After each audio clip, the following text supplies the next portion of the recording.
bad guys are in there. You just revolutionized the entire history of police training. I mean, all these years at the academy, studying human character, psyche of the terrorist, fingerprint analysis, all the courses that I've taken in surveillance, hostage negotiation, in criminal psychology. I mean, all I had to do is just drive around the neighborhood and point my finger at the house and say, the bad guys ain't there. We are Thimians from the Klaatu Nebula.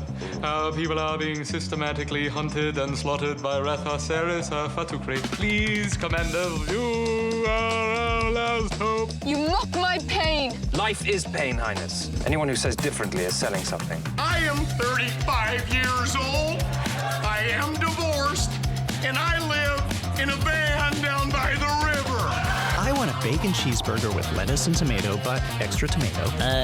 I refuse. I'm just so happy the pumpkin spice is back. Hey, everybody. Welcome back to the intersection of faith, family, and filmmaking. You're listening to Fearless with Mark and Amber. Life is confusing, culture is loud, but God's word is clear. Here you'll find hope, truth, and practical encouragement to stand strong in your faith and lead your family with courage. I'm Amber Archer, and joining me is my husband, author, director, speaker, Mark Archer. You're everyone's problem. You can learn more about us and our media ministry by visiting fearlessfeatures.org. It's also a great place to make that one-time or monthly donation if you're passionate about reaching the lost for Christ through media. Visit fearlessfeatures.org to share your support today. Silence! I kill you! Hey, happy Thanksgiving, everybody! Respect my authority! Unbelievable. I still have buttons. You still have your buttons. People the world over love the sound of my buttons. Hey, what happened? So, it is Thanksgiving week. What are you thankful for? So many things. I'm thankful that we still live in a country that still respects our Judeo-Christian heritage. Although we're in an epic battle to preserve that right now. But I'm grateful for my family. Grateful for being able to do this as a ministry. And just grateful for everybody who listens to us and supports us in what we're doing. This has been quite an epic adventure doing this filmmaking ministry. It's an understatement. Did not have this on my 10-year plan ever. So. But here we are. The Lord is good. The Lord is faithful, and He has been throughout time.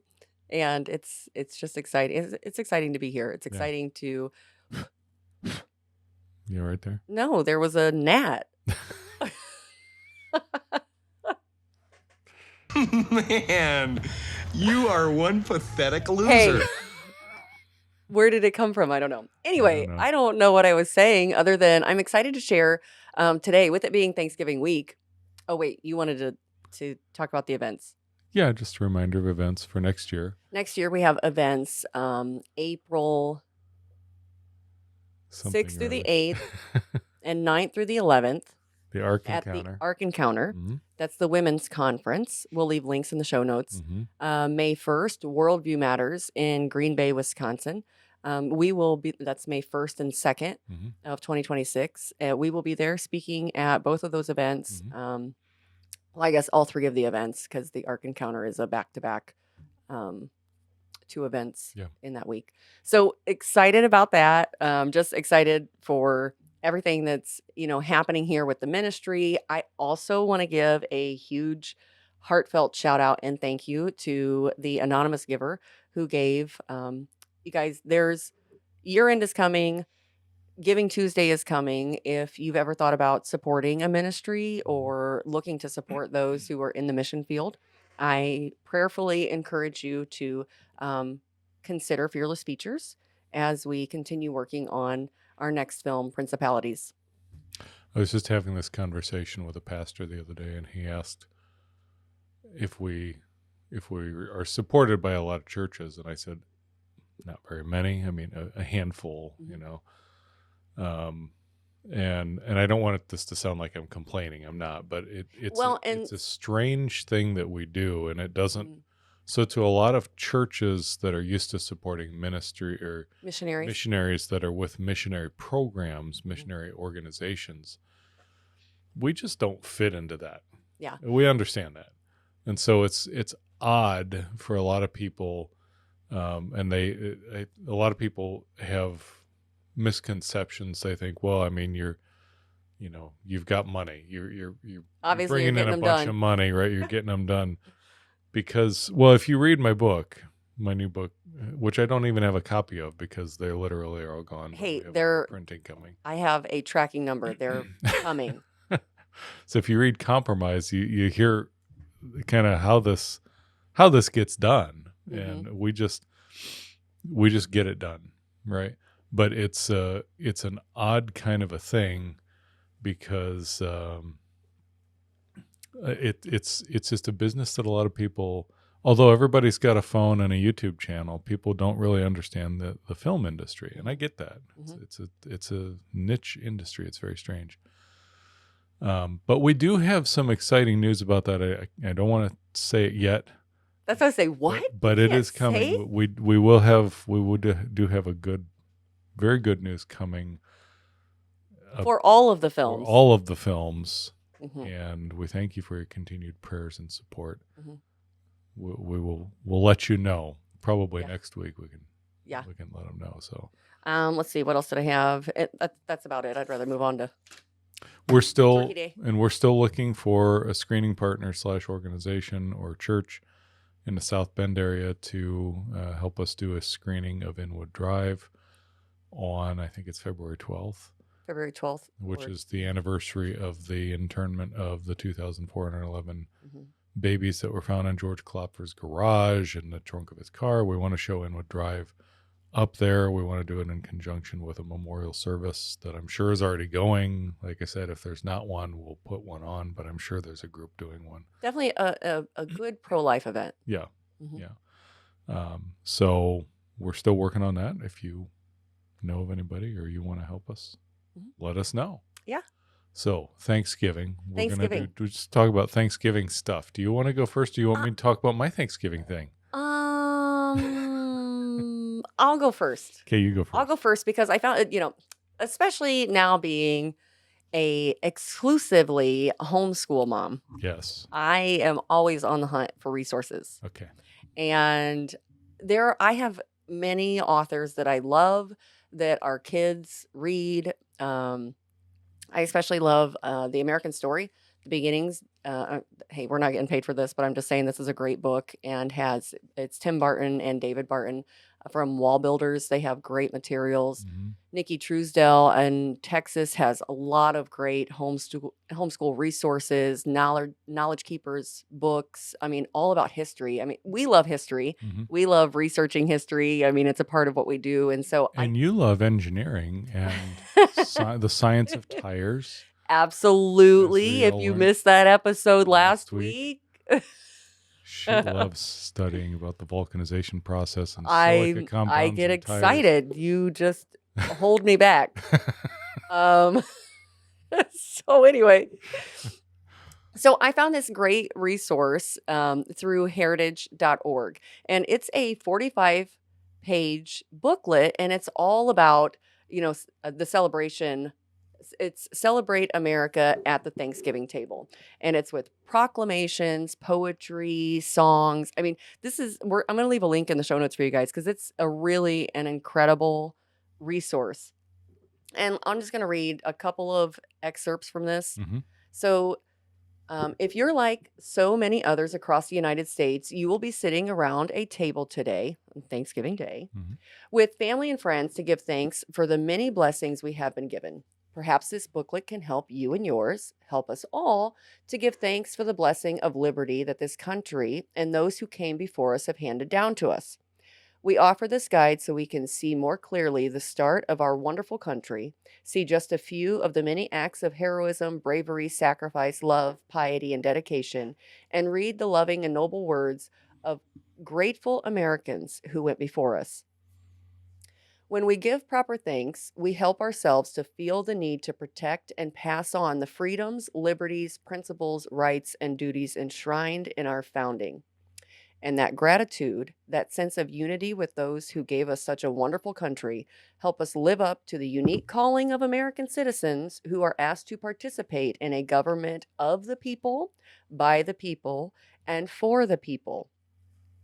Without that thankfulness, we may one day give up our American habit of self-government and turn our country into a government not of the people, but merely of the powerful.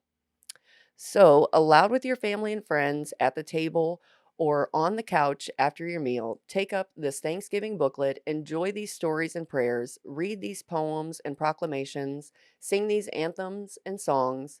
May it inspire a deeper sense of gratitude in all of us, and at the same time, may it help us give ever greater thanks. And even just that, I mean, because we talk all the time about the importance of people getting involved in your local government, getting involved in your elections, making sure that you understand because elections have consequences. There were things happening at the founding. There were consequences. Yeah. Many consequences.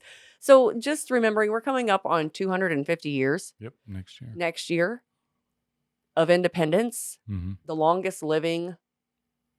I think it's important too to remind people because we're so many generations removed Mhm. from this. People don't understand what it is that we have independence from. And I would simply point to, I mean, so my last name is Archer. I'm English. Mhm. I've traced my family line back to the Mayflower. And so, as many people I know can. And so, if you're like me and you can trace back to the Mayflower, then you know that they were escaping religious persecution Mhm. by the Church of England. Well, in I particular. have the Mayflower Compact in here, but we won't go there. Go ahead. That's for another history lesson. So, You can read it. yeah. And the if you want to know what it is that they were escaping, simply look at what the UK government has turned into now. They are locking people up for their speech. Hmm. They are locking people up for Facebook posts about criticizing the government for their lack of immigration control and things like that. And I would point out that the Brits gave up their gun rights back in the early 90s and turned in all their guns, and now look what's happening. So if you want to understand what it is that we should be thankful for and what we got our independence and maintain our independence from, it's this. It's that's tyranny. That's the literal definition of tyranny is, and listen, we all lived through it under COVID when you're coerced by the government, reinforced by courts, and people dragged off by police for not putting a diaper on their face. Hmm. That's tyranny. That's what we have escaped from. That's what we should be grateful for the freedoms that we have here. A government of, by, and for the people. That means we can vote those turkeys out. Hmm. No pun intended. Yeah. Turkey. I was just thinking because I was only going to just read George Washington's proclamation, but I think it is important to read the Mayflower Compact. Yeah, do it. I mean, 'cause where this kind of all started. So the Mayflower Compact was adopted by the Puritans as they anchored off Cape Cod on their way to what later was known as the Massachusetts Bay Colony. Having missed their expected destination in Virginia, which was hundreds of miles to the south, they recognized the need to create their own governing document. Hence, they composed the first constitution in the New World. Mm-hmm. Noted for its brevity and clarity, it was a model for our nation's builders. Okay, this is before we ever got the Declaration of Independence. I just want to make this clear that Right. they didn't even leave their boats until this was signed Till they and had agreed. settled on this, yeah. In the name of God, amen. We whose names are underwritten, the loyal subjects of our dread sovereign Lord King James, by the grace of God of Great Britain, France, and Ireland King, defender of the faith, etc. Having undertaken for the glory of God and advancement of the Christian faith, in honor of our king and country, a voyage to plant the first colony in the northern parts of Virginia, do by these present solemnly and mutually in the presence of God and to one another, covenant and combine ourselves together into a civil body politic for our better ordering and preservation and furtherance of the ends aforesaid. Aforesaid. And by virtue hereof to enact, constitute, and frame such just and equal laws, ordinances, acts, constitutions, offices from time to time, as shall be thought most meet and convenient for the general good of the colony, unto which we promise all due submission and obedience. And it's always so interesting to read these older documents because it's not the way that we necessarily speak today. And it's Old English. Yeah. So it goes on. And so the first account of the first Thanksgiving feast of 1621 at Plymouth. So our harvest gotten in. Our governor sent 4 men on fowling that we might, after a more special manner, rejoice together, after we had gathered the fruits of our labors. They 4 in one day killed as much fowl as, with a little help besides, served the company almost a week. Did they have Thanksgiving for a week? At which time, amongst other recreations, we exercised our arms, many of the Indians coming amongst us, and it sounds like a battle, don't you think? Never mind. I shouldn't have said that. I think of all of the critics of Thanksgiving whenever we try to celebrate anything good, godly, it's no, you're awful, you're stealing the land. It's No. Anyway, their greatest king with some 90 men who for 3 days we entertained and feasted, and they went out and killed 5 deer, which they brought to the plantation and bestowed on our governor and upon the captain and others. And although it be not always so plentiful as it was as this time with us, yet by the goodness of God, we are so far from want that we often wish you partakers of our plenty. Isn't that, everybody coming together to celebrate and give thanks to God. Yeah. And Thanksgiving now, I whenever I think of Thanksgiving, I always think of when I was a kid and we used to go to my grandma Archer's house, and she lived in Plymouth, Ohio. And I learned later that the house that grandma lived in was the house that Grandpa Archer, with the help of my dad, built from a kit, right? And so to hear my dad tell all these stories of building their own house is really quite fascinating. To me, it was just grandma's house, but I just have these distinct memories of going to grandma's house, and she had one of these, I don't even know what you would technically call it, but the dining room table would pull out of a cabinet that sat against the wall, and it would pull all the way out, just sections of it pull all the way out, and then you'd put the chairs around it, and that was Thanksgiving. And well, how many chairs could you fit around this table? Probably 10, I would say. And then there was a card table for the kids, right? Yeah. That would sit in the living room. And my cousin David and I would, that was, the one time a year where we would see each other. And he was about a year older than me. And the house had a breezeway between the house and the garage. Yeah. And so in the breezeway was where we would play. And so for many years, it was, we would both bring our GI Joes and our Star Wars, but mostly GI Joes. Yeah. And we would play GI Joes out there in the breezeway. And it was cold.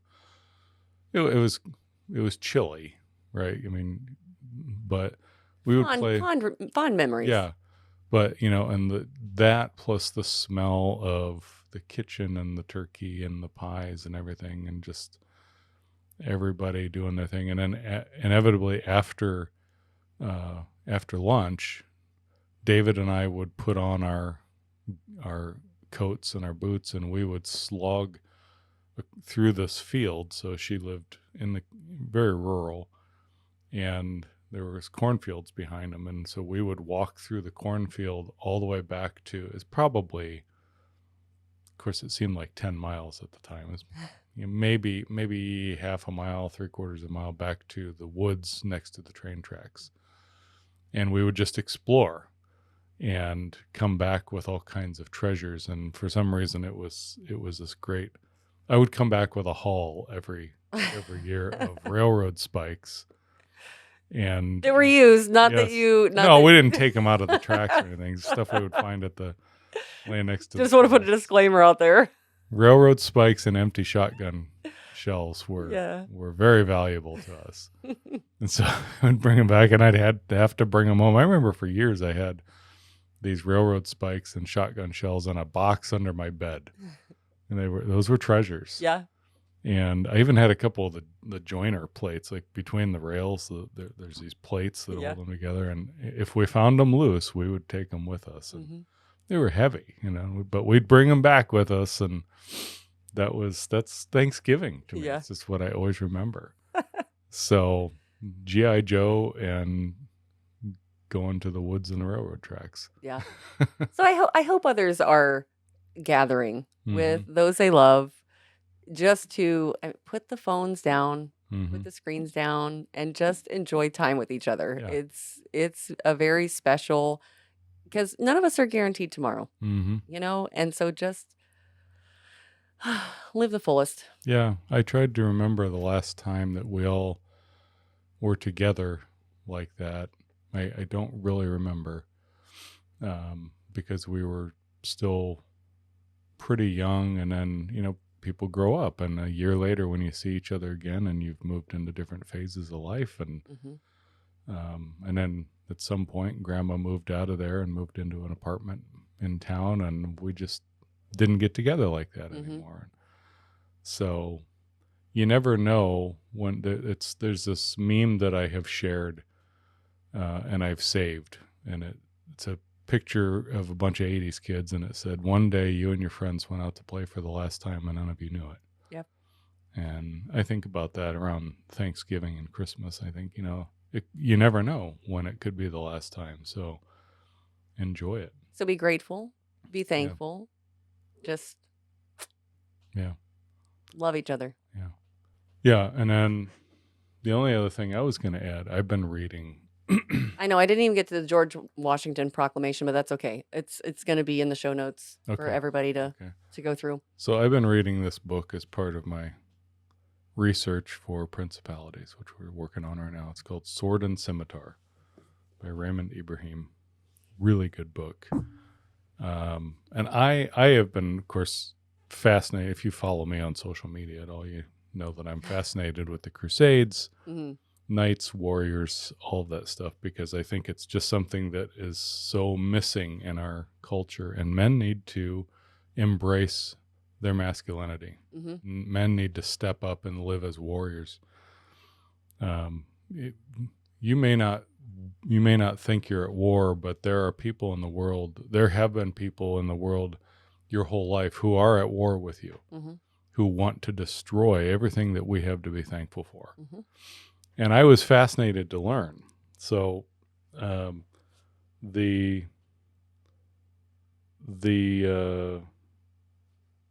November 27th of the year 1095, so the 27th is Thanksgiving, Pope Urban II. So this book is about the war between Islam and Christianity. And the reality is that Islam will never stop being at war with Christianity.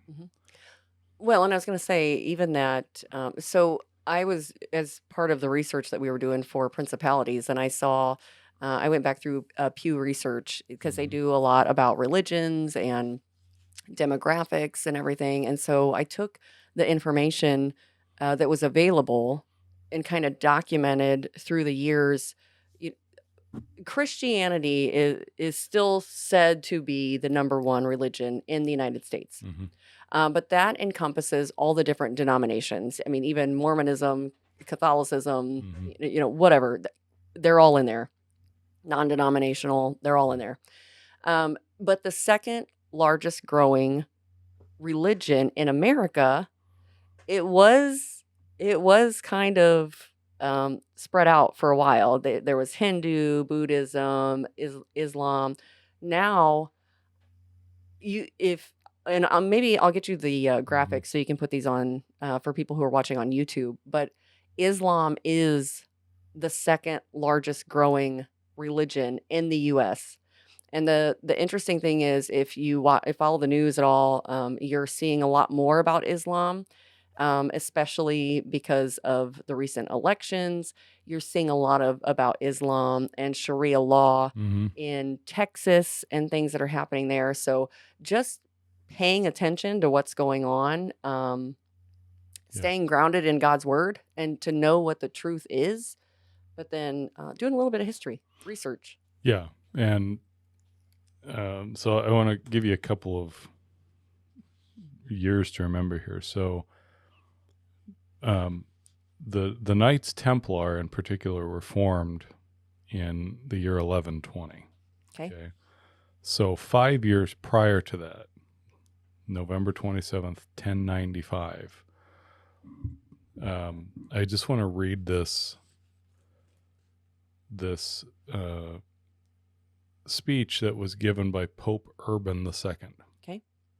Now this is 500 years before the first sort of Thanksgiving. Right. And this was 5 years before the Knights Templar were actually formed. Okay. He made his famous appeal to the Knights of Christendom. This is Pope Urban II. According to Robert the monk, who may have been present at the Council of Clermont in France, Urban held nothing back. Now this is quoting him. They, the Muslim Turks, have completely destroyed some of God's churches and have converted others to the uses of their own cult, talking about mosques. They ruin the altars with filth and defilement. They circumcise Christians and smear the blood from the circumcision over the altars or throw it into the baptismal fonts. They are pleased to kill others by cutting open their bellies, extracting the end of their intestines, and tying it to a stake. Then with flogging they drive their victims around the stake until, when their viscera have spilled out, they fall dead on the ground. This is what the Muslims were doing to the Christians. Who brought this guy to the conversation? This was a fun podcast. This is fun still. They tie others again to stakes and shoot arrows at them. They seize others, stretch out their necks, and try to see whether they can cut off their heads with a single blow of a naked sword. And what shall I say about the shocking rape of women? All I can hear is our 7-year-old walking around going, rated R! Rated R! Who is to revenge all this? Who is to repair this damage if you do not do it?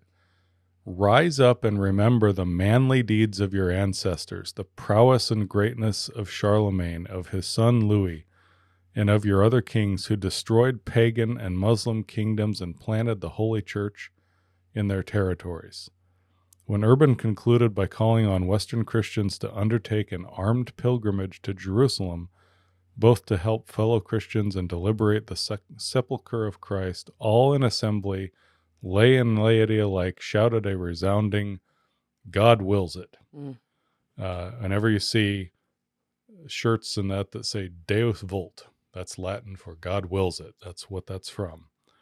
As many as 100,000 people from all walks of life, not just knights, but peasants and priests, women and children, hastened to, quote, take the cross and prepare for an armed pilgrimage to Jerusalem. And then 5 years later, the actual Knights Templar were formed. But I found it fascinating that speech was given on what has become Thanksgiving for us. Mm-hmm. And it's interesting when you read this history and how even then what was happening then is just like what's happening now. And the appeals from the strong men in the church and in Christendom to others to get up off the bench and out onto the battlefield Mm-hmm. Is identical to what we've said, what many people are saying, stop sitting back and being comfortable. Listen, the scripture says there's nothing new under the sun. Yeah. And if we don't learn history, Mm-hmm. we're doomed to repeat it. Yeah. So sorry for the graphic language. Not sorry. This is because in our nation right now, we are seeing like you pointed out, a gradual influx, takeover of Islamicists, right? Mm-hmm. There's no such thing as peaceful Islam. Islam is violent, and it's a religion, a demonic religion of conquest. Now, a peaceful Muslim is one who's not a good Muslim, right? You can say the same thing about Christians. There's a lot of soft Christians who don't take it seriously. Mm-hmm. But well, and that's a lot. If people want to understand this is a great book. Yes. If you want to understand, what's going on and what this looks like, because he does a great job of really explaining these things in depth. Yeah, it's a good book. It's called Sword and Scimitar. It's by Raymond Ibrahim. Mm-hmm. It's a long book, but you can't read this. And I will tell you, most of what we have been taught or not taught. I was going to say, I A lot of selectively edited out. This has just not been taught. I read these things, and I would say all through the beginning of reading this, I was never taught this. Mm-hmm. The Crusades, yes, the Crusades were justified. Mm-hmm. Absolutely, they were. It was after the Christians said enough is enough. Mm-hmm. This had been going on for hundreds of years, and the Muslims just, every time they came in, they just decimated they don't come in and make things better. Mm-hmm. They come in and they enslave. And any religion that relies on threats of death is not peaceful. No. So whenever you hear somebody saying Islam's a religion of peace, no, it's not. They're either foolish or they're complicit in the lie. It's just not. So all that to say, be grateful right now on this week of Thanksgiving in America that we still have Christendom, that we are still a nation under God. A nation under God, founded still on Christian principles. Now, we're under assault. Mm-hmm. We really are, which is why so many of us we have to let us resolve this holiday season to be grateful and remember that there are evil men by the tens of thousands, by the millions, who want to take this away. Do I need to go back to COVID and remind of how they by orders of the government, we were not allowed to even get together for Thanksgiving, and no, you're not allowed to go to church and worship anymore. I mean, that's literally the definition of tyranny, guys. That's what it is. So we've seen it, we've lived through it, and I just pray that we're not. The whole reason America exists is to get away from that. Yes. There is nowhere else to go. Yeah, where are you going to escape to? There's nowhere else to escape to. So we are the last shining city on the hill, the last bastion of hope for freedom in the world. So we have to hold the line. We just have to. But is there anything else that you wanted to read there? No. So you're going to put the other text in the show notes? Yes. Okay. Okay. But that's all I got. That's it. So we're out. Hey, happy Thanksgiving. That's all the time we have for today, friends. Thanks for listening through to the end, and be sure to click that subscribe button so you never miss an episode. And share this with your family and friends. Until next time, march on, saints, and be filled with the Spirit. I don't even know what that means, okay? You're a loser. You're such a loser. So I'm gonna